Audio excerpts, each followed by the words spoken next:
সন্ত্রাস দমনের নামে ইরাকে গত কয়েক দশক ধরে সেনা মোতায়েন করে রেখেছে মার্কিন যুক্তরাষ্ট্র। অনেকের ধারণা সন্ত্রাস দমনের কথা বলে ইরাকে আসলে খুঁটি গেড়ে বসেছে মার্কিনিরা। তাদের মূল লক্ষ্য হল ইরাকে বসে ইরান ও মধ্যপ্রাচ্যের অন্য সব দেশগুলোতে খুব সহজেই নজরদারি চালানো। এছাড়া ইরাক যেন আবারও নতুন করে মাথাচাড়া দিয়ে উঠতে না পারে সেটি নিশ্চিত করা।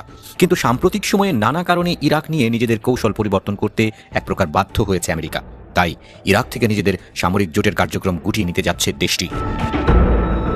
ইরাকের অনুমতি ছাড়াই অনেক সময় এই ঘাঁটি থেকে প্রতিবেশী দেশের সামরিক অভিযান চালানোয় এটি ইরাকের জাতীয় সার্বভৌমত্বের জন্য চরম হুমকি হয়ে দাঁড়ায়। ইরাকিদের দৃষ্টিতে নিজ ভূখণ্ডে বিদেশি সেনার অবাধ নিয়ন্ত্রণ তাদের রাষ্ট্রীয় স্বাধীনতায় সরাসরি হস্তক্ষেপ। তবে যুক্তরাষ্ট্র সেনা প্রত্যাহারের ঘোষণা দেওয়ায় বিষয়টি ইরাকের সার্বভৌমত্বকে শক্তিশালী করবে বলে মন্তব্য করেছেন ইরানের পররাষ্ট্রমন্ত্রী আব্বাস আরাকচি। রবিবার তেহরানে ইরাকি পররাষ্ট্রমন্ত্রী ফুয়াদ হোসেনের সঙ্গে এক যৌথ সংবাদ সম্মেলনে আরাকচি এই কথা বলেন। বৈঠকে তারা দ্বিপাক্ষিক সম্পর্ক এবং আঞ্চলিক, আন্তর্জাতিক ও নানা ইস্যু নিয়ে আলোচনা করেন। আরাকচি বলেন, আইন আল আসাদ ঘাঁটি থেকে মার্কিন সেনা প্রত্যাহার এবং জাতিসংঘের সহায়তা মিশনের সমাপ্তি ইরাকের স্বাধীনতা ও স্থিতিশীলতারই বহিঃপ্রকাশ। ইরান সবসময় একটি শক্তিশালী ও স্বাধীন ইরাক চায়। মধ্যপ্রাচ্যের আঞ্চলিক শান্তি রক্ষায় ইরাকের গুরুত্বপূর্ণ ভূমিকা পালনের সক্ষমতা রয়েছে বলে মনে করেন ইরান। বিগত কয়েক দশক থেকে প্রতিবেশী দেশ ইরাকের সঙ্গে বেশ ঘনিষ্ঠ সম্পর্ক বজায় রেখে আসছে ইরান।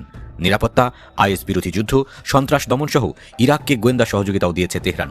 অর্থনৈতিকভাবেও ইরাক ও ইরান অন্যতম বড় বাণিজ্যিক অংশীদার। ইরাকের বিদ্যুৎ, গ্যাস, খাদ্যপণ্য ও নির্মাণ খাতে ইরানের গুরুত্বপূর্ণ ভূমিকা রয়েছে। দুই দেশের এই সম্পর্ককে আরও এগিয়ে নিতে চান ইরানের পররাষ্ট্রমন্ত্রী। আরাকচি বলেন, ইরান ও ইরাক এটি কৌশলগত সহযোগিতা চুক্তি করতে চায়। তেহরান একটি স্থিতিশীল ও রাজনৈতিকভাবে স্বাধীন ইরাককে সমর্থন করে। এদিকে ইরাক ও ইরানের নিরাপত্তা পুরো অঞ্চলের নিরাপত্তার সঙ্গে অঙ্গাঙ্গিভাবে জড়িত বলে মন্তব্য করেন ইরাকের পররাষ্ট্রমন্ত্রী ফুয়াদ হোসাইন। তিনি বলেন, আমরা বিশ্বাস করি ইরান ও ইরাকের নিরাপত্তা আঞ্চলিক নিরাপত্তার অংশ। ইরানি জনগণের নিরাপত্তা আমাদের কাছে যেমন গুরুত্বপূর্ণ, তেমনি পুরো অঞ্চলের নিরাপত্তাও গুরুত্বপূর্ণ। ইরান ও ইরাকের মধ্যে একে অপরের অভ্যন্তরীণ বিষয়ে হস্তক্ষেপ না করা এবং আঞ্চলিক চ্যালেঞ্জ মোকাবেলায় নিয়মিত পরামর্শ চালিয়ে যাওয়ার বিষয়ে একমত হয়েছে বলেও জানান তিনি। বিশেষজ্ঞদের মতে ইরাক ও ইরানের এই ঘনিষ্ঠ সম্পর্কের কারণে মধ্যপ্রাচ্যে যুক্তরাষ্ট্রের কৌশলগত প্রভাব দুর্বল হতে পারে। এছাড়া ইরাকে মার্কিন সামরিক উপস্থিতি ও রাজনৈতিক প্রভাব সীমিত হওয়ার আশঙ্কা বাড়বে। জ্বালানি ও বাণিজ্য খাতে ইরাক ইরান সহযোগিতা বাড়লে তেহরানের উপর যুক্তরাষ্ট্রের নিষেধাজ্ঞা কার্যকারিতা কমতে পারে বলেও মনে করছেন তারা।